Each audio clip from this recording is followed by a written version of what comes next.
Welcome to the Cool Fireman Podcast, a virtual firehouse kitchen table with What's a Rolfie, Unkie, Fireman 1231, JDB Cubed, and Fireman Freddy. Let's get to the show. All right, you going to start this, Fred? All right. Welcome back to the Cool Fireman Podcast. It's been a little while. We've got some busy lives. If you're here, I guess it's just me in the north. We're frozen. It's cold. Below zero. But it's okay because Same here. Lions are red hot. Welcome back. Go Lions. Oh, Keep boy. pounding. Oh, that's the Panthers, right? One pride, baby. One pride. Right. We are so fortunate today. Bang, bang. And if I am being 100% honest, this is a long time coming, and it is on us for not doing this sooner. But we are able to welcome into the podcast today Brian Kelly of East Coast Kellys on all the socials. He is a fire marshal and battalion chief from North Carolina. He is one of the podcast's, really good friends. And we are so fortunate to have him on the show today to tell us about himself. So welcome, What's Brian up, y'all? Kelly. What is up? I am a little giddy. Thank you for the golf clap. You're not giddy. I am. I told Freddy when he texted me that literally I announced today's podcast at dinner with my in-laws and the whole family sitting around. We have dinner over there twice a week, Mondays and Thursdays. And so when I got the text, I was at dinner and I literally put my phone down and I interrupted everyone as they were talking about their days at schools. And I said, I have something extremely important to share. And they said, what is it? And I said, I just got to ask if I could record a podcast on the Cool Fireman Podcast. And they were like, all right. And they went back to eating what we were eating. And I said, no, you don't understand what this means to me. They are a very low budget podcast, and I am so excited to be there. Adam will tell you, I know he's told you about me on the podcast a little bit. I seriously give him crap when I don't get my weekly episode in. I listen to several podcasts, and when I wake up most mornings as I'm getting ready for work, I try to listen to leadership style podcasts or podcasts that kind of put me in perspective for the day. I have jokingly told Freddy and even Doug and some of the other ones that I'm a different kind of white shirt. I kind of approach it a different way. And so, anyways, I'm stoked to be here because I find myself when I'm listening to the podcast wanting to interject on just some of the normal things because He's yelling at the radio while we're talking. I'm yelling in the shower. No, you said it all wrong. But no, seriously, I it's all about perspective. It's all about seeing things a little bit differently. And so before I go in and tell it about myself, I was in an officers meeting once a quarter. We try to hold officers meetings where the station captains and the command staff, we get together, we kind of give reports to everybody. And as part of that, we allow for comments to come up, questions. And so that way we can address things as a whole to the whole department and kind of calm down the rumor mill, if you will. And in one of those meetings, totally off guard, one of the station captains says, and I quote, one of the things I appreciate about Chief Kelly is he always explains the why. And growing up, and one of the biggest struggles that I always dealt with was knowing when to shut up, right? Like I always felt like I would over-explain something or drag something on too long. I'm still learning. And so I felt like that was the case. But in my mind, I went back to a battalion chief that I had when I was like brand new, less than a month. And one of the things that he said was, he said, look, boy, and this is the way it was, 20 some years ago. Look, boy, you don't take the time to ask me why on a fire scene. I've been there, done that. Right. You ask why back at the firehouse. And so I thought to myself, if I ever get in a position of leadership, there will be no reason for someone to have to ask why we're doing it that way. Yeah, absolutely. Right. And so at 1 month in, that was one of the things that I always longed for. And at the same time, it's also just the Kelly trait We just love to just keep talking. So anyways, I'm super stoked about being here, and yeah, Brian, super excited. Brian, that is like a loaded 2 minutes that you just talked about. So you threw in there that you like to listen to leadership podcasts. I gotta, since this is a fireman podcast, and to all those aspiring officers and leaders out there, there's an amazing book that you got to read. Yeah. It's The Wisdom of the Bullfrog by Admiral William McRaven. I just finished reading it. It's a very easy read, short. He's an old Navy SEAL. And did you guys know that they call the SEALs call themselves frogmen? Yeah. Yes. So I knew that, but what I didn't know was that the oldest like tenured frogman or SEAL is called the bullfrog. I didn't know that. That's pretty cool. But he wrote a book because he was the bullfrog for a while, and he's done commencement speeches at colleges. He's written a few books, but the wisdom of the bullfrog is amazing. And then you said one other thing. You said, I like to answer why. And if you don't listen to Simon Sinek, he wrote a book, Start With Why. It's a fantastic book. And it kind of like, he explains in a TED Talk one time about how marketing works and how a lot of people will say like, this is a microphone. It's called Blue and it's going to change your life. Whereas like Apple, they do it from inside out and they start with the why. And they say, this is going to change your life. It's an iPhone. You know what I mean? It's like that they market it as different. Anyways, we could do a whole series on that and the relevancy. A lot of the stuff that I listen to has no fire service affiliation at all. And how my mind works is how I take that and I apply it to the way that I run my division, right? I tell people all the time, it's a 3-ring circus, the fire department, right? Operations, training, and prevention. And so I'm in charge of one of those rings in the circus every day. And I have a responsibility in that show, right? Yeah. And so the fire chief is the ringmaster, and I am in charge of that one ring, and I am expected as a whole to bring it. And so are the people that are doing that along with me. And so, part of that for me, when I listen to those podcasts, is I look at the people that are most successful, not in the fire service. And it doesn't matter whether we're making a widget, doing a fire investigation, public education, responding to a call, they are figuring it out, right? Yeah. And how did they do that, right? So whether it's interpersonal traits and learning how, for me as the guy with 3 bugles, to shut up and let them do it, right? Because I don't do it anymore. Or whether it's sitting down and helping them talk through the processes. So that way, when I walk down the hallway and say, hey, I need XYZ 1, 2, 3 as the boss, as the chief, I can have the clarity to sell it, right? So I think a lot of those podcasts are very purposeful for that for me. But at the same time, and going back to that, the why of the Cool Fireman podcast for me is sometimes there's no skin in the game when you guys tell me about the pulse of what's happening. I walk in the door in the firehouse and the guys are like, hey, chief, what's going on? What's happening? Whatever. And if I ask them something, they're afraid of the white shirt. They're afraid to be totally blunt with me. And so what I feel like what I get is I get the bluntness and the lack of the filter, which is the beauty of this podcast, right?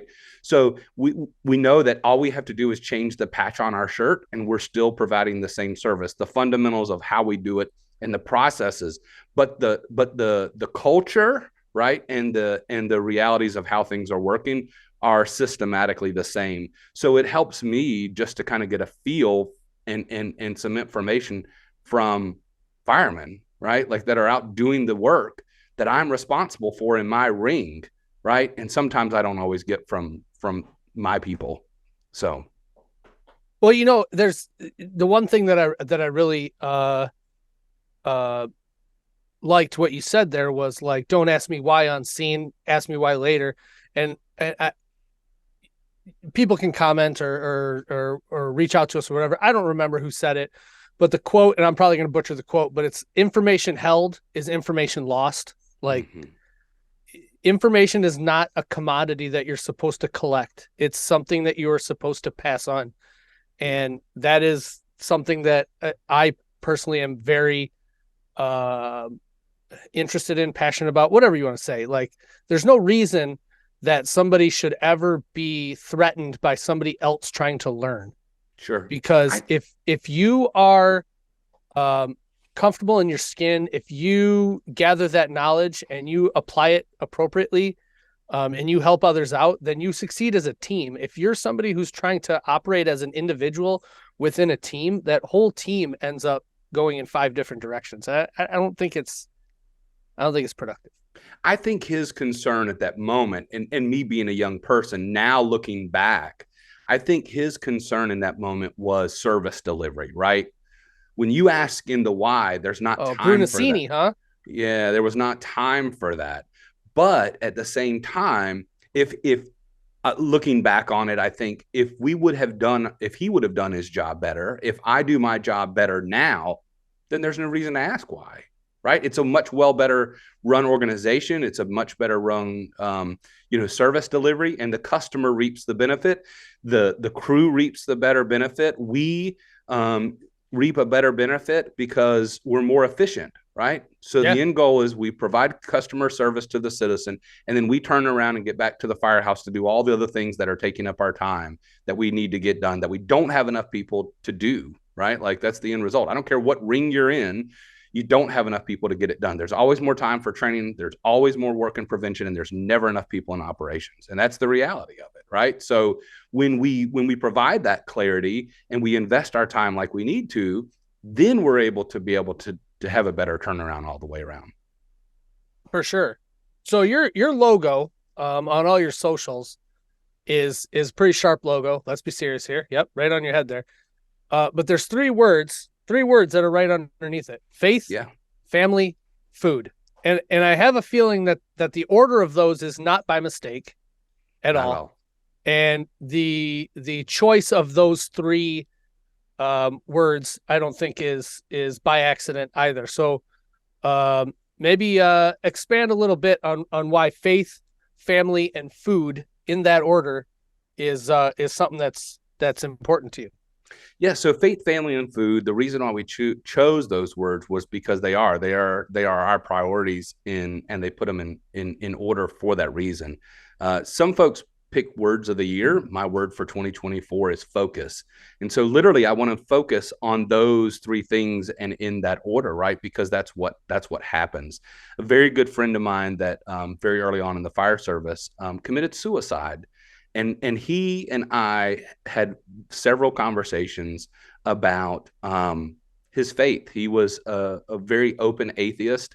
And so what I found was he was very angry most times. We would go to traumatic calls together, codes, kid-related calls, and he would come back and he was very angry about it. And I have to share kind of my perspective of an initial response. My very first ever code that I went to. My volunteer department, we still to this day do not run medical calls. But my very first call as an EMT, as a credentialed EMT, working a code, it was an African-American family, and it was very dramatic out in the yard after they called it, right? And so we're on the truck, we go back to the firehouse, and there was silence. There was silence on the way back. There was silence while we were washing and wiping down the truck, while we did the report. And so it was early in the morning, about 7 o'clock. So by the time all this was done, we had done shift change at 8. In fact, it was past. And I grabbed my stuff and I went home. And I can remember riding on the way home and thinking to myself, God, why did he die? Like, I did everything that I was trained to do, and he still died. And I can remember it was like God picked up something and hit me upside the head, a 2x4, old hacksaw Jim Duggan style, and said, hey, dummy, you don't get to decide, dummy. I do. You are only a tool. And I look back, right, at my own personal circumstances, and not as traumatic, right, as that moment, but growing up in a household where stability was never present, right? I listened to Doug's story in his past, right? I don't drink because of things that happen in my family's past and things of that nature. And so for me, the times that I struggled the most was the time that my faith held me up, held me there. And secondly was my family. My family was and is and always will be there, right? And the same thing with food. Food is what brings us all together, right? Think about it, whether it's a big supper on the lawn at church, or whether it's Christmas or Thanksgiving, all of those things. And so when you look at that, and the whole purpose of doing content creation and social media influences, the why of why I said yes to Adam was because, well, he's a cool guy, right? And those are really cool things. Agreed. He's a very cool guy. But the plus side of that is, what's any different than the fire department, right? I've dedicated just shy of 30 years to it. And so when I look at that, those are the foundational things that have gotten me through that. So whether it's my personal life or emergency services, faith, family, and food are what help keep me focused, right? And so those are very, very important, and they're important in that order. I feel like that was a homily. That was really good. Yeah, that was hallelujah. You know, and those, and I think deep. that those three words, without being like disrespectful to it, but you can apply those to the fire department. You know, when you're there, you have to have faith in each other that, you know, I'm going to run into this building and you're going to be behind me and you're going to be looking while I'm doing this. Yeah. You know, we treat each other as a family, and realistically, outside of the training ground, the one place that we do all gather is around the kitchen table for food. That is something that is very important within the fire service outside of the normal operations. So the faith, family, food is such a powerful mantra, and I love the focus. There are things that I think we all need to focus on you know, throughout the year, or even just, you know, there's that saying, you know, how do you eat an elephant? One bite at a time. One bite at a time. You know, so if you're out there and you're thinking, man, it's January 20th and I had all these goals for the year. I wanted to work out more. I wanted to eat less gluten. I wanted to drink less alcohol or whatever. Like, don't do that to yourself. Don't set yourself up for a 365-day struggle. Say, hey, this week I want to try and not drink pop this week. And if you make it a whole week, man, all right, I'm going to try for 2 weeks. And you know what? If you slip and you struggle or you miss a day working out, don't beat yourself up over it. Yeah, don't beat yourself up. Like, hey, man, stuff happens. I told myself, and I set myself up horribly. I said right at the beginning of the year, I want to do at least a 30 to 45 minute workout every single day. And, you know, for the first 10 days, I killed it. Every day I was hitting something, and then busy at work, kids things, all that stuff. And then all of a sudden I started getting down on myself. I'm like, man, 2 days in a row, I missed it. And it's like, all right, like, it's not the end of the world if I miss a day. You know, got a good workout in last night at work, and you feel better. It's all about, I guess, moderation too. Don't go too moderation. Don't go crazy on this side, and don't go crazy on this side. That word's applicable in most things in your life. Yeah. You got to have it, right? You got to have it. And I think looking at things as far as their return on investment, right? Like our ROI, the whole reason why it's a struggle for y'all to get together is because you look at things in your life and you say, what is the return on my investment? Because if you're sitting here, you're not spending time with your family. Yeah. Right. And so you're kind of making it a priority. And so everything that we do, we have to have it bring relevancy. And that's kind of that was part of the reason why I got into content creation. Was my son, I think he's on Doug's Live. He was. I was gonna say he may or may not. Yeah. I don't know if he still is or not. I don't know how to keep track of it. But one of the things was he really wants to do that. And so you know, I started it bored in COVID, right? Like when I couldn't go out to eat. Yeah. And like, so I just started creating content, and I didn't mind the gift of gab. And so I decided to do it, and I put it out there. And next thing you know, the algorithm picked me up, and there we went. And so it happened, but to keep it going, like I was literally telling someone else, and God, I don't know how Nick does it. Let me just say that, right? Like, yeah, it is. Yeah, y'all talk about it all the time, but like, yes, we talk about it all the time, and it's even not even on the podcast. We talk about it in our group chat. It is a full-time job for him for how much he has to put out for various reasons. And we give him a lot of shit, hashtag where's Nick and stuff like that. Yeah. And realistically though, he's got his 2 volley departments. He's got his main department. He's got 2 kids. One of them's like a year old in diapers. And one on the way. Yeah. There's so much going on in his life, and he is such a good sport. I mean, this isn't a kiss up to Nick podcast here, but like, he's such a good sport about us giving him crap. And we understand he's busy, but we're also not going to let him get away with shit. No. The relevancy of that comment was last night I was out with friends, and I have a really huge supporter, one cheerleader, and I happened to see him out. He's a retired cop here. And so whenever I'm selling something, whenever I'm pushing content out, he shares my stuff. He does all this other stuff. And so he's a huge fan. And I really appreciate it. And so his wife and I know each other from some of the work that we do in the prevention world. She runs or did run a child advocacy center. We were on the child fatality review team, all that other stuff. But anyway, so we're sitting there chatting last night, just so happened to run into each other. And we were talking, and we really hadn't talked about content creation and how it works and all this other stuff. And the thing that I told him was, I said, it's so hard for me because and Freddy, you probably know this, you can come up with recipes, but for me now, nobody wants to see the same thing twice. That's right? Exactly where I am. That's exactly like, where I am.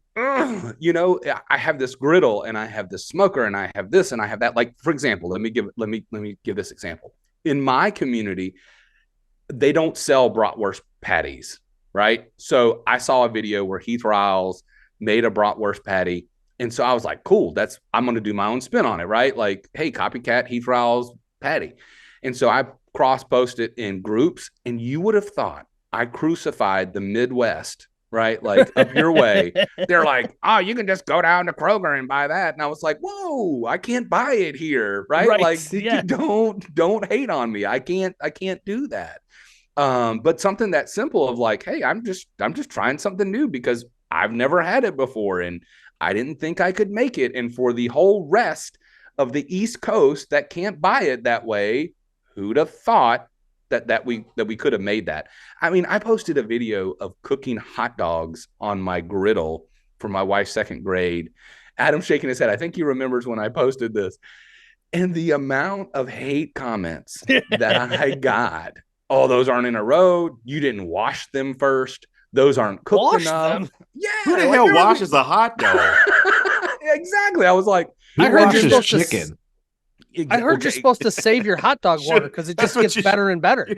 You should have told Nick. You should have told Nick to do that for his punishment too. Make sure you wash the chicken before you cook it. Oh my god! You gotta wash chicken. Gosh dang it! I was like, are you kidding me? And so, again, going back to the reason for that is I want my son to be able to see this, to understand that the world is a cruel place, right? You can't even cook hot dogs for some 2nd graders without being crucified on everything that you do. So, and being able to tuck and roll with it, right?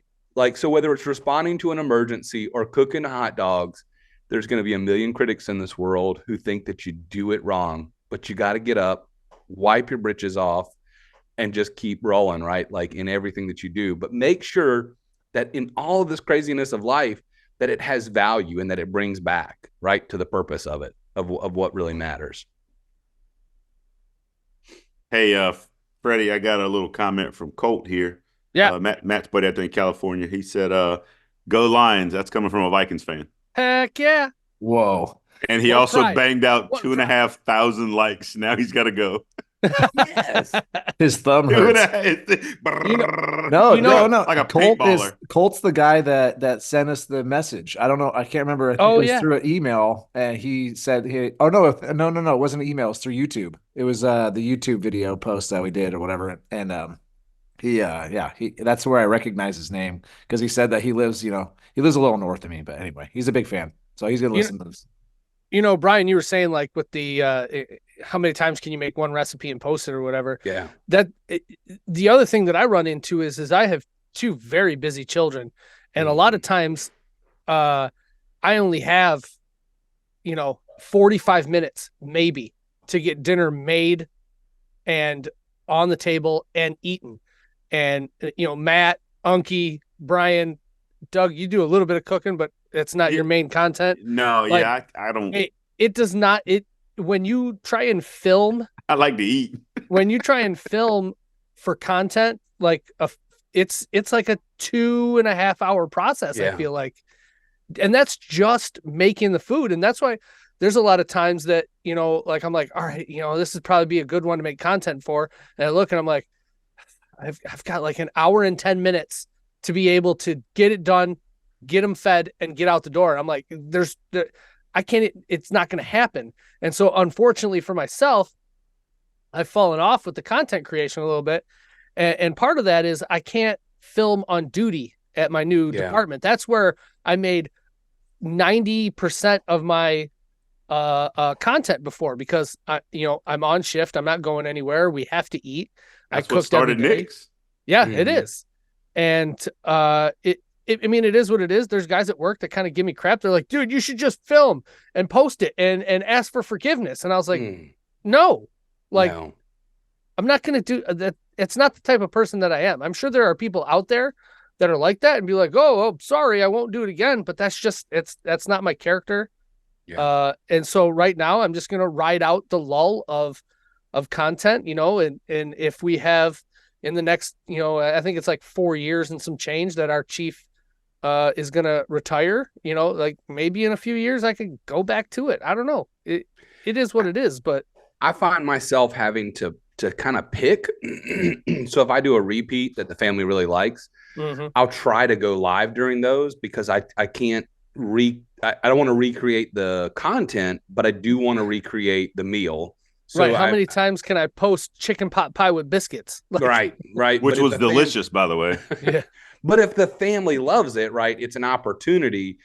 And that's kind of where I'm at, right? Like, and I, again, was telling the guy last night, that's the struggle. I picked up the majority of my followers when I was in the algorithm and I was doing lives. Like you said, it's a 2-hour process. You got to go out, you got to set up like 3 tripods, and you're trying to do all this other stuff. And so now, like for me, with the craziness, I got a 16-year-old, a 13-year-old running my own business, not this, but another business. And then, president of the Fire Marshal Association, all this other stuff. It's like, I just don't have time for that. I don't have time to do all of that stuff. So let alone add any more to it. So on the nights that I have the 45 minutes, I'll stream live. And what that does, what I've learned about, especially on TikTok, is that will push my content during the live. I may only have 7 or 8 people, right? But what it does do is it at least pushes the content out, so that way people can see stuff. And that's kind of the benefit to it. Yeah. So, yeah. So Unc, how'd you and Brian get hooked up? Speaking of lives. Yeah. We get Sam at work. I don't want to make sure the calls don't go out. How we met? Just scrolling on TikTok. Saw him doing working on the griddle, and I was in the market to get me a griddle it myself, and I just started watching him. Then I found out that he was a firefighter, and we just kind of just start talking from there, and it's just blossomed into a wonderful friendship. It has.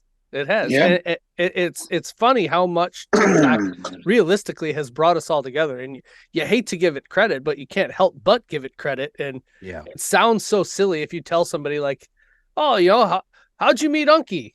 Like, because I say all the time, like I tell anybody I can tell, and I'm not saying it to butter your toast, but I tell everybody like, hey man, like, dude, get this dude's stuff. Like, it's great. You know what I'm saying? Like, it's my really good buddy Unkie. He makes seasonings, and they're like, "Oh man, how'd you meet him?" Like, whatever, and I'm like, TikTok. Like, and people are like, "What? You met him on TikTok?" On TikTok, stopped Freddy when he's about 10K. Yeah. We started talking. We talked about mental health for a little bit. Privately. We did, and we used to do bonded over par checks over each other. Yeah. It's a good thing, and I remember when Adam messaged me the first time and said, hey, I love your stuff. I run a seasoning company. I'm a firefighter out of Virginia. Can I send you stuff? And I was like, Yeah, that would actually be pretty cool. Like, that's Brian's kind of like, I've made it. I've made it. People are going to send me free things. And so, It's more I of was a burden. Like, yeah. Let's just be serious. It's more of a burden.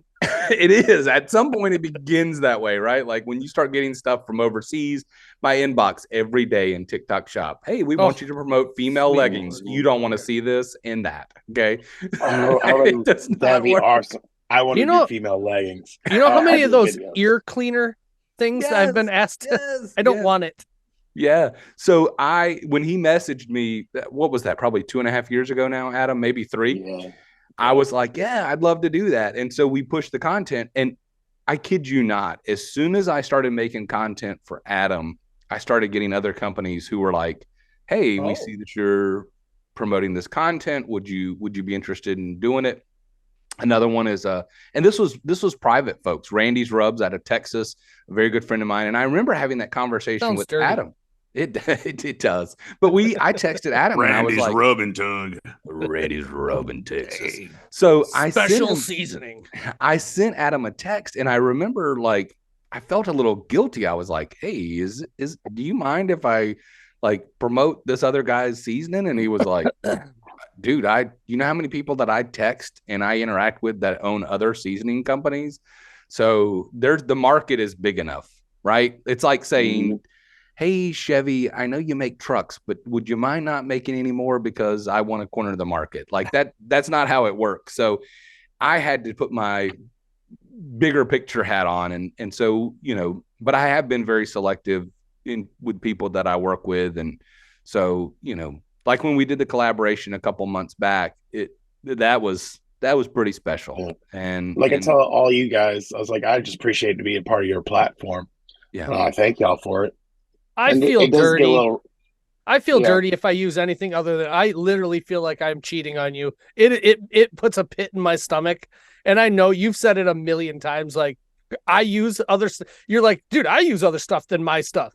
Or whatever, and it just I don't know why I feel so connected and like I don't know devoted to Unkie seasonings that like if I'm using something I'm like, oh, this doesn't feel, I'm not gonna make a video using somebody else's shit, like and realistically my family enjoys the Unkie seasoning so much that's what we use.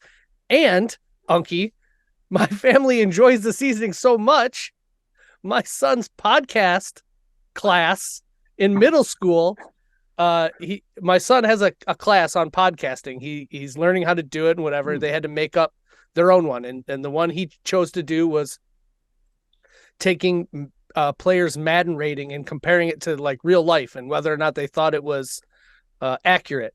And they had to include a sponsor, whether it was fake or something like that. They said you could do whatever. And Parker asked for Adam's number and he texted him and he put Unkie in 3 episodes of his podcast, like an ad for him. It was amazing. Yeah, I helped him write a commercial for it on one of them. ChatGPT to the win. There we go. That's what it was. Park literally said the first thing I thought about was using Unkie seasoning as a product. So bring it back. Yeah, I don't mind, all y'all. Thank y'all for being on your platform. But I did put my hammer down on, I was like, but yeah, we're doing a collab. You can't get no other seasonings made with anybody else. You're with me. I put my foot down on that part. And that's cool. Yeah. That's cool. And I like it, and I when we first started talking and in general, and part of that platform change, I wanted, and it goes back to the faith, family, and food. And specifically the family and the concept. I love supporting small business. So one of the things that I had recently just done, and when I say small business, preferably emergency services businesses first, but then the second part of that was small businesses as a whole. So when I went to the North Carolina State Fair back in October, I met some folks from Got to Be NC, which I don't know if you guys have Department of Ags in your states. But we hooked up with some folks as I was talking to a guy from Tidewater Grain Company. They grow rice in North Carolina. You think a lot of rice is imported, and it is, but it was made here from Tidewater, Virginia, all the way down to South Carolina originally. And so they started growing these grains because they loved to duck hunt. And one of the things that ducks love to eat is rice. And so they brought it in, and I'm striking up this conversation, and I'm like, hey, I do content creation and I really love to support North Carolina small based businesses. And the guy's like, did you say you were a firefighter? And I was like, yeah. He's like, I retired as a firefighter from Fayetteville, North Carolina. I was like, hey, do you know Nick? And so we get to talking and we're chatting, and all these things are chiming in. And, you know, being the fire marshal, he was like, oh, you're a fire marshal now? And I was like, yeah. He's like, I was out on the Hamlet fire. And if you're not from North Carolina, you probably don't know anything about that. But in the mid 80s, 6 people died in a factory fire in Hamlet, North Carolina, a chicken processing plant, which brought about fire codes as a whole. Who would have known, me walking around trying to have a conversation with small business about content creation would lead me to a guy that worked at the fire in the reason why I have my job every day, that I go to wild. work. Yeah. And I was like, whoa. And I know you guys talk about the tight circle and what brings people together, and whether it's TikTok or whatever. And not that this guy's on TikTok, but just the conversation of the relationship with Adam and everything else that gave me a purpose to introduce myself to somebody in the middle of an arena at a state fair, and to be able to tell his story. And so with that, like I said, I met the people from the Department of Ag, and I got approved, I guess, and I haven't even announced it on my social media channels, but I got approved to be breaking news. I got approved to be one of the exclusive creators for Got to Be NC. So that's fun. Yeah. So one of the things, like, it doesn't, no perks, right? Like I'm not breaking the bank here on money or anything like that. They don't pay me for it, but it allows me to be part of that network. So when I go and talk to folks, I can say, hey, I'm invested in North Carolina based agriculture, in North Carolina based small business. And so I want to be part of telling your story in 60 seconds or less, right? Because that's what social media platforms are. So I want to go out there and I want to share it and kind of create that content around it. And again, it goes back to faith, family, and food. So whether it's telling their family story of how their farm got created and bringing it together via food, that's kind of the why of it. So pretty cool. But I'm glad Adam's along on the ride too, because he's usually incorporated in most meals and most stories that we put out. So he ain't never turned a meal down. We love Unkie. How can you not love Unkie? Let's be serious. Yeah, I love Brian so much. I mean, we do daily. We do almost daily check-ins. I mean, you think we, as the podcast, talk a lot. Me and Brian always talking. It's just family, faith, what's going on in your life. Then it's business. It's like almost like every day has its own topic, and we just dive into it. My family has referred to Adam as my girlfriend. Just to be clear. He's a mighty hairy girlfriend. Not Uncle Adam. It's Dad's girlfriend. It is literally Dad's outside talking to his girlfriend on the phone. It's like, well, you know, everybody needs that. We got to file a notepad that says East Coast Kelly's and Unkie's love notes. It's just back and forth little love notes that we take. I love it. I'm going down for a whole week in his neck of the woods this summer. We'll spend vacation, and we're not. And he's not going to be in town. Dang it! Oh no. Well, Nick will be there. Nick will be there. Presidential duties that week. You put all the babies in a playpen and just let them. Speaking of presidential duties, I just sent a picture of the screen to Joe Harvey. He said to tell you hello. I said, look who we were talking to this week. He said, that's cool, man. Tell him I said hello. Joe Harvey and I go way back to the NFA, National Fire Academy, doing some fire investigation classes. He was the only guy that I knew. In fact, I gave him crap because we were riding in the Chesterfield County expedition at the time. And there was like a shotgun in the car, 12 lead, fire investigation gear, and a radar. And I said to Joe, I said, Joe, how do you ever work for all the Con Ed that you're in? And he just laughed. And because I mean, in that county, the fire marshals are sworn law enforcement, paramedics, firefighters, and fire investigators. And I was like, dude, I ain't got nowhere to sit in this thing. Like, I can't even do anything. So anyways, but his partner, I think I may have told you the story, Doug. I can't remember. But Joe's partner, who was in that class, literally went home. We had a cold case that we had to investigate as part of this class. It was interview and interrogation and courtroom testimony. We had to prep for it. And so they got the cold case. They were close enough to home. They drove back from Emmitsburg, Maryland for that weekend. And they recreated a fire using a push lawnmower, wax paper, and he dang near about caught his push mower on fire just for the class doing it. But if you want to burn your garage down, you figure out how to do it. Here's how you do it. Here's how you do it. But we won the case. That was pretty cool. But Joe's good people. Joe's real good people. Joe's as good as they come in this neck of the woods. And that just speaks to the small world, right? Like, I remember when you and I had connected about that.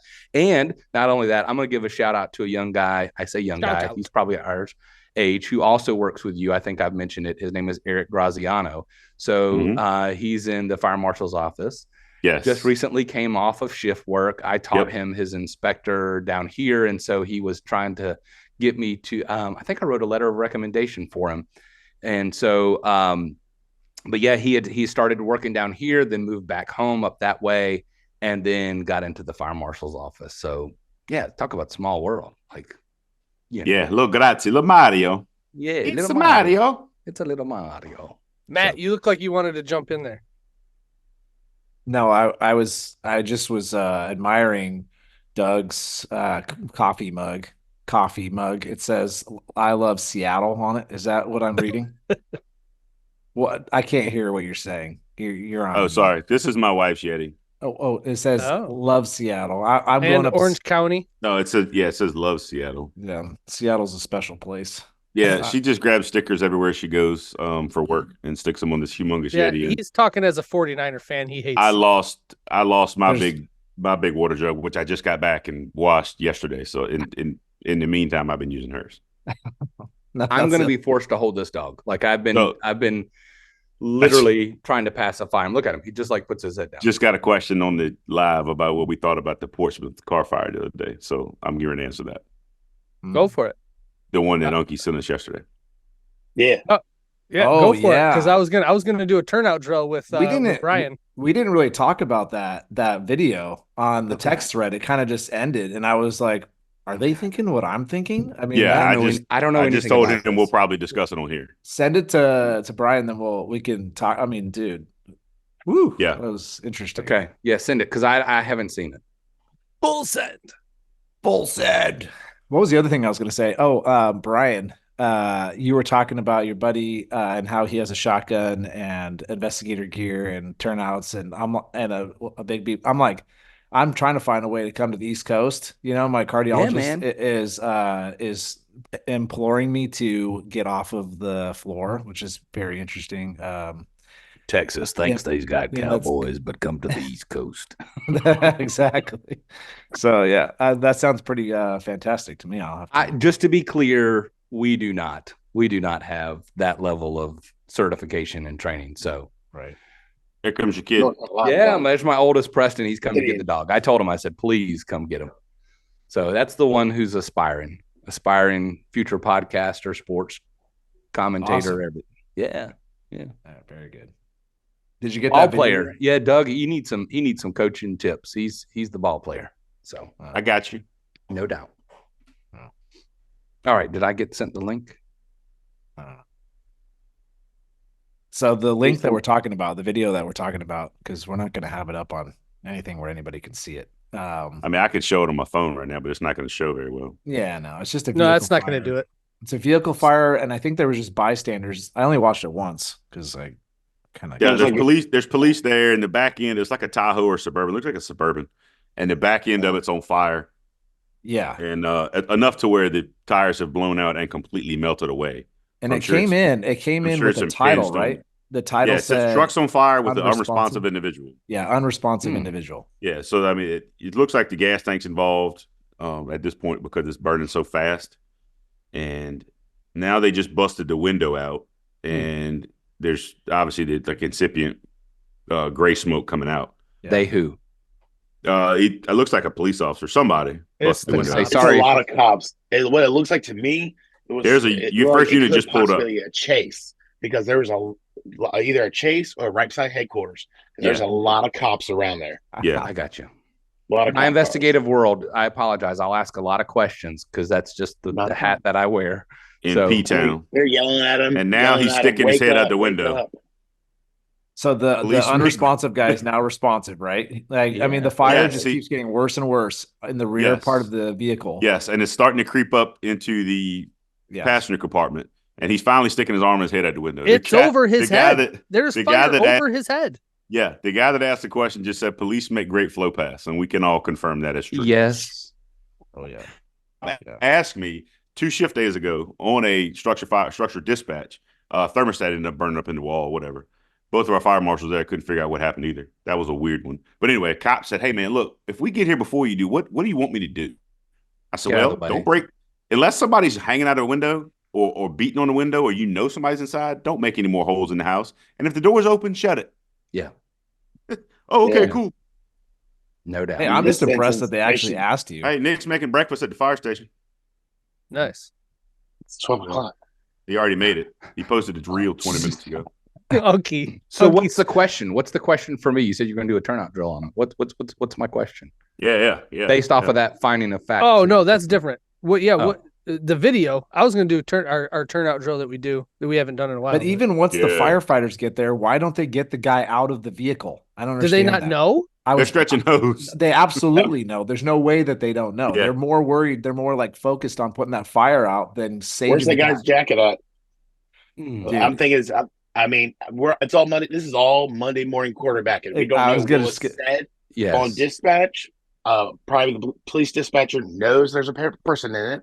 The fire dispatcher doesn't know that. And the way it looks like to me, in Portsmouth, they're only riding 3 on the truck. So the driver's busy. Now, granted, the driver can join, but this is the very beginning of it before the video cuts off. And it looks like the guy without the turnout jacket is the officer, because then you got a guy, shiny brand new gear, skinny, just standing there, like not even touching the hose line, and the guy without the turnout jacket is doing stuff. So it looks like a brand new rookie school, But we talked about it at the firehouse this morning. It was more of a, the driver can join. The captain needs if he sees it, because the way he was acting, it looked like he didn't see it. And when they started spraying the water, that's when the flames started coming over the guy's head. And I don't know, man. It's firefighter. Our basic skill: put the wet stuff on the hot stuff. Well, the new kid can do that. Life safety, property conservation, incident mitigation, and the other thing here too is comms, right? So if it's a chase, we're just speaking hypotheticals, right? Let's just throw this hypothetical situation out here and just say the next 2 minutes is brought to you by Mysterious World. Okay. So if we're speaking in hypotheticals, it's a chase. So they're staged somewhere, right? They get called, they arrive, they now get the clearance. Hey, you can go in. They may have been staged for who knows what. But at the same time, they may be waiting to be told that they can clear. And part of that is the delay, right? The delay in a comm center, right? Like we had rules for the longest time, even when multiple agencies were in the same room because of a failure, because there was an assumption that somebody was telling somebody or that they overheard, they had to pick up the phone and call them in the same room. So that way it was recorded, right? And so that is the craziness that is that. So there may have been a policy that said, hey, if you're working fire dispatch and you're working police dispatch and you get the all clear, you have to literally pick up the phone, make contact with the fire dispatch and say, we got an all clear.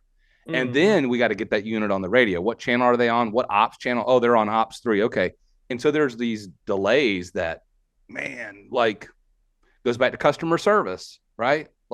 So the policy of that, the after action of that is, when you get on those types of incidences, you have a common ops channel or an event channel that everyone's on, and you don't talk until it's your turn to talk, right? So if it's a primary PD event, once you hear it's all clear, you may get on the radio and say, engine 3 copies, moving up, right?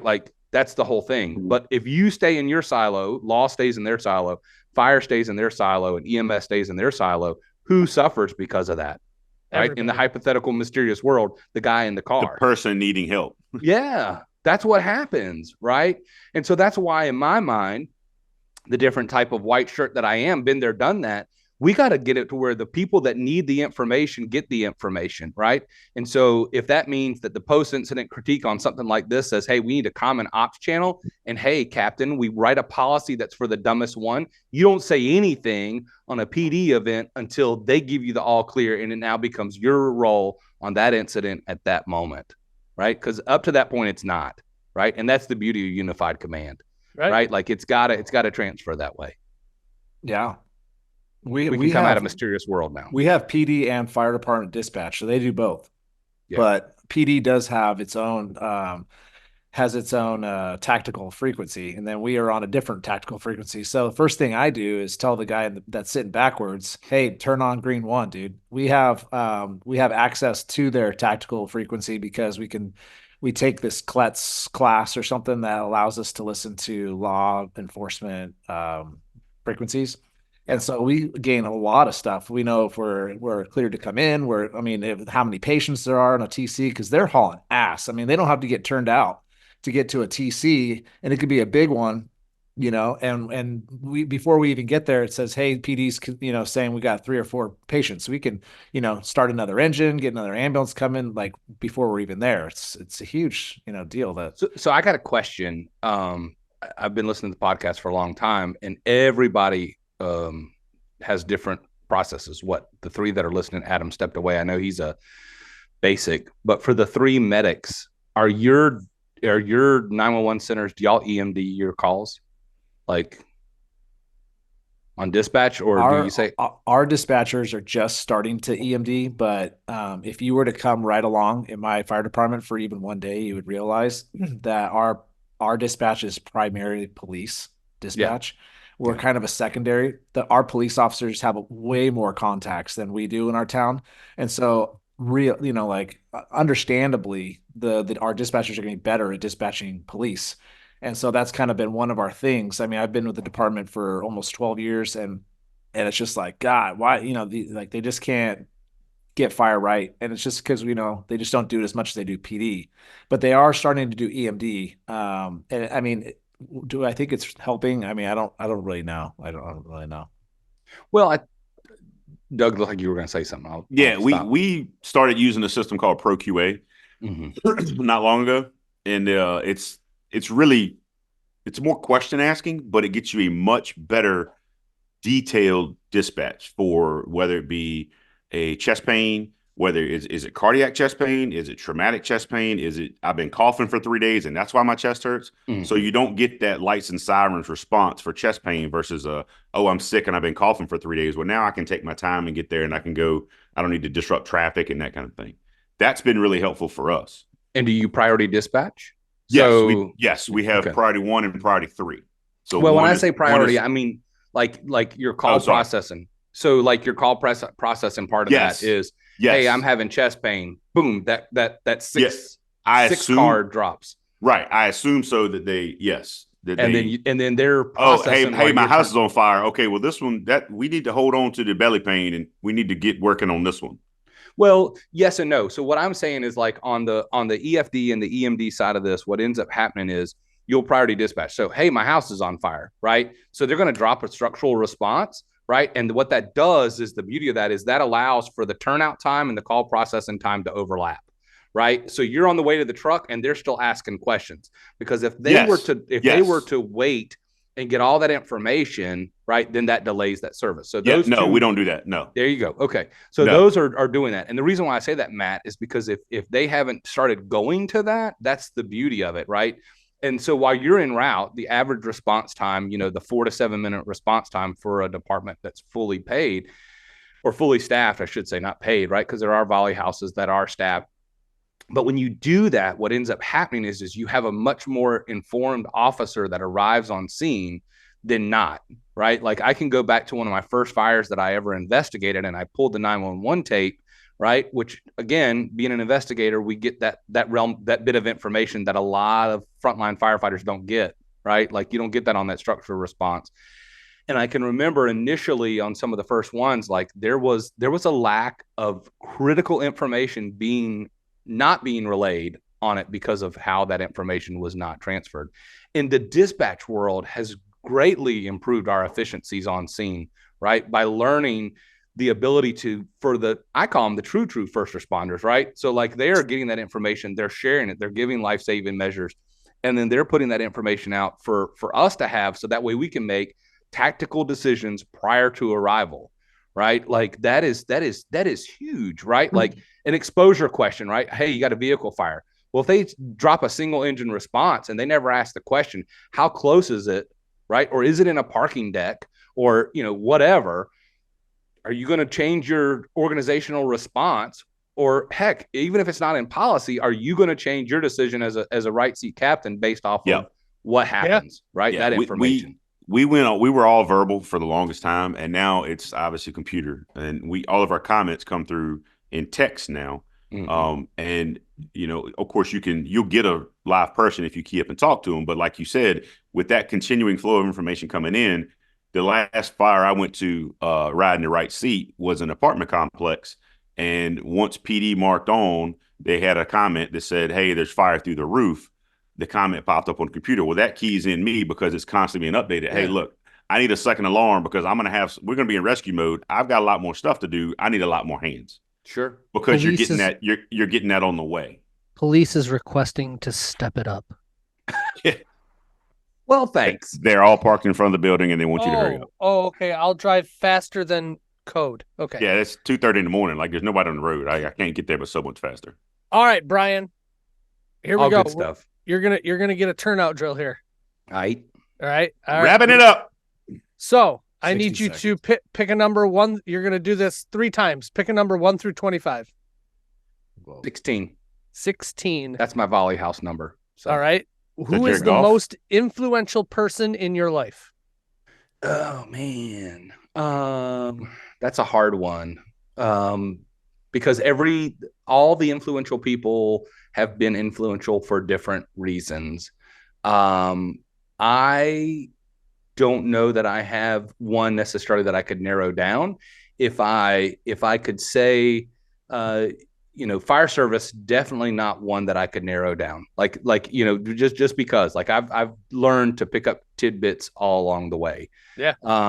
When it comes to family, it definitely has to be my grandfather, on the Kelly side. Just an amazing man who sacrificed a lot for us growing up. If it had to be, when it comes to the faith aspect, it has to be my father-in-law. He's a very good mentor to me. So my dad lives away. My father-in-law lives here. In a real quick story, I came home after coming off shift work and was working 8 hours. And he very calmly, as I sat there and fussed about my fire chief at the time for about 30 minutes, very calmly put down his fork at the dinner table and said, Brian, are you in the meetings that your chief is in? And I said, no. And he said, so why are you complaining about the decision he makes? And very calm and very, mind-blowing moment for me. And so, hey, I just wanted to vent. I'm not here for your knowledge. I'm not here for the kick in the shorts. Thanks, Rick. But no, he is an amazing mentor to me. I've never, in the 20-some years that I've been around him, I've never seen him raise his voice. I've never seen him, I've seen him frustrated, but I've never seen him angry, if that makes sense. And that's awesome. Yeah, very, very commendable man. And so again, I think I can go to every one of the different categories of my life and find somebody that would have been a mentor. So for me to say the most influential, I can't pick one. All right, give me another number. Let's go 13. That's my son's favorite number, my oldest. 13. What was your favorite subject in school? Had to be science, because I fought with everything. Nerd alert. nerd alert. But the why of that is because I wanted to know the why of things, right? I hated English. I loved history, but I didn't have the capacity to read it, right? I'm just undiagnosed ADHD. And so the part of it for me was I wanted to know the science of it. And the beauty of that was I had to do it by using my hands. And so that was the thing. There was lab time. So that's why I said science has got to be my favorite. Math last. Give me another one. Let's go. Oh, I can't use my youngest because this is 99. So you said 1 through 25. Yep. Let's do 5. 5. Ooh, this is a good one. We like this question. Oh, Jackson said 1. Can I change it? My son is in the other room. He said We'll 1. do Let's both. do both. We're doing We'll both. do both. All Okay. right. So here we're gonna do number 1 first. What's your go-to recipe? Oh gosh, go-to recipe has to be smash burgers. My whole family loves it, and I can't go wrong. Beautiful. I would have guessed that for you. Yep. Okay. All right. Number 5. Last question. All right. And we love this one. One person, dead or alive, that you'd love to have lunch with. Man, I knew that was coming. You and I picked know it. I know. It's definitely going to have to be Jesus when I get to heaven. Yep. A lot of questions, right? Like, and that's the whole point of faith, right? Is going through life and not questioning the why, and knowing that as a Christian, you'll have the chance to answer the questions of life. Because if you do it now, all it does is eat at you, right? Mm-hmm. And I say that as a guy that struggles with tossing and turning at 2:00 in the morning about all the things I need to get done, but Right. never questioning the why of why things happen in life. I mean, because I know that God's timing is perfect in all things. And I kind of, Adam and I have gone back and forth about that. And so it is hard for us. I don't care who you are. And I'm not talking fire service. If you're a non-fire service member, life has too many ups and downs to worry about the why. So For sure. Amen, brother. least We could probably all call the coffee table at work Jesus, because that table has answered more of the world's problems and questions than anything else. Or that at I least know. heard it. If it could, yeah. Jesus. doubt. We've No solved doubt. many of problems of the world No doubt. around that coffee table. no doubt. Brian, this was everything I had hoped for with an East Coast Kelly. I'll tip my hat as I hit my microphone. Hopefully you had as much fun as we did. This was awesome. Obviously, this is a bit of a different episode because you are one of the best friends of the podcast. So it was kind of a sit down and chat session, but that's kind of what this podcast is a sit around the table and talk about things that are important to us. So if you're still here, we really appreciate you guys listening to us. Please check out East Coast Kelly literally on every social you can find. I don't think he's on Hinge or Tinder though, so don't look there. He's on all the other good ones. Check out East Coast Kelly's. He's on live all the time. Pop in, tell him that you heard him on the Cool Fireman podcast. And any final words, Brian? Thanks for allowing me to be here. Like I said, I this has been kind of a little dream for a long time. It's something I've wanted to do. I think that it goes back to if we don't invest or don't have the conversations with folks, we can't complain later on when people don't remember us, right? Like, I mean, I say that only because, the old saying is invest in the time while you're here, right? Like, put yourself out there, but also invest in your family, invest in these other things. But also, you don't want to be the guy that they forget about 6 months after you've left the firehouse, right? Like, you don't want to be that guy. You're like, oh, yeah, I forgot he used to work here. Like, when your name gets brought up, I want to be the guy, not that everybody remembers, but just who left his mark that was important enough to make that mark. Does that make sense? Yep, Sure. absolutely. And not necessarily just like that you have policies named after you. Yeah, no. Policies, look, the one thing that I'll say about policies, and I could talk about it forever, I tell my staff and my fire chiefs is never write a policy that you're not willing to enforce, number one. And number two is if it's against the law, then it needs to be policy. If it's not a law and you're not willing to enforce it, then don't write it. Right? Like, I mean, that's a memo. Or even then it's like, it's not even a policy. It's more conversational, right? Yeah. Like I could, let me give a brief example. We had an issue of social media in a department not far from here, which was an issue. And somebody did something stupid and they wrote a policy, social media, right? And so basically you couldn't affiliate yourself with it. And so that organization wrote that policy. And so what it takes away from organizational pride. I want people to be proud of where they work, right? As a white shirt, I want you to be able to say, yes, this is where I work and I'm proud to work there. But if you do something stupid, you use conduct unbecoming, right, as your policy, no matter whether it's social media, out in a bar, in public, whatever, because it's important enough, ethically speaking, it's important enough to have conduct unbecoming, because pride, honor, integrity, all those things that are foundationally important as a fire department. The fire chief that hired me told me, he says, I can budget for fire trucks, ladder trucks, and everything. He said, those are 3 things that I can never budget for. I can't put that in the budget. He said, I can't bring that into the fire station. I can't put it there.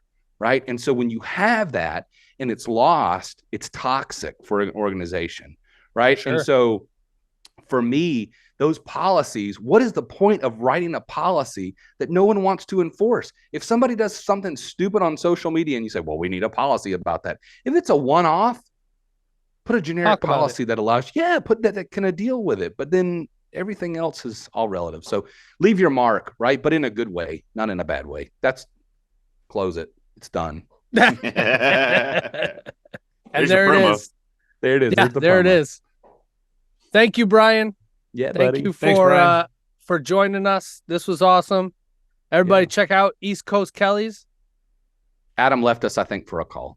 He got That's He got They had to go to Wendy's too after. Roll it, Gigi. Before you leave, hit that subscribe button, turn on notifications, and give these firemen a huge thumbs up.